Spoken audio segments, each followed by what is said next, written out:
Hello friends, I am doctor Devesh Sharma, acupuncture practitioner. आज मैं आपके लिए लेके आया हूँ कॉमन कोल्ड्स इन किड्स टॉपिक पर हम चर्चा करेंगे। किस तरह से बच्चों में कॉमन कोल्ड को ठीक किया जा सकता है। सर्दी जुकाम जो बच्चों में होता है, बार बार बच्चों में इम्यूनिटी वीक होने के कारण उनको बार बार कोल्ड होता है, उसको हम नेचुरली किस तरह से ठीक कर सकते हैं। फ्रेंड्स, ये हमारे हाथ में अंगूठे के नीचे का जो पोर्शन होता है, ये लंग्स कॉरस्पॉन्डिंग पोर्शन होता है इन फिजियोथेरेपी। तो हमें क्या करना है, किड्स के हाथ में इस पोर्शन में एक्यूप्रेशर देना है। स्लाइटली प्रेशर, ज़्यादा प्रेस नहीं करना है, स्लाइटली प्रेशर हमें करना है 2 to 5 मिनट्स। दोनों हाथों में हमें एक्यूप्रेशर करना है और इसे हर 2 से 3 घंटे में फिर से रिपीट कर सकते हैं, क्योंकि एक्यूप्रेशर का कोई भी साइड इफेक्ट नहीं होता है।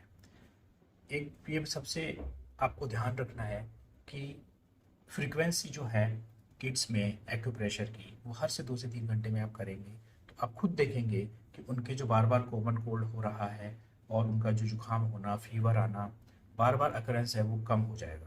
क्योंकि एक्यूप्रेशर एक तरह से इम्यूनिटी बढ़ाने का भी काम करता है। तो जब एक्यूप्रेशर आप रेगुलरली करेंगे तो बच्चे का इम्यूनिटी भी बढ़ेगा। इम्यूनिटी बढ़ेगा तो उनको बार बार जुकाम बुखार होने की फ्रीक्वेंसी कम हो जाएगी और वो हेल्दी रहेंगे।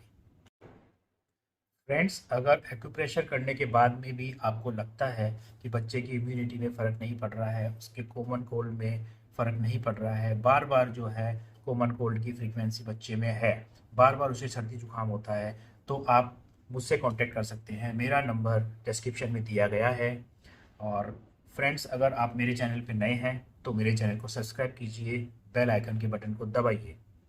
मैं इसी तरह से और भी हेल्थ रिलेटेड इन्फॉर्मेशन मेरे चैनल पे डालता रहूँगा। तो आप मुझसे जुड़े रहिए और नई नई हेल्थ रिलेटेड इन्फॉर्मेशन लेते रहिए। Thank you friends, thank you very much.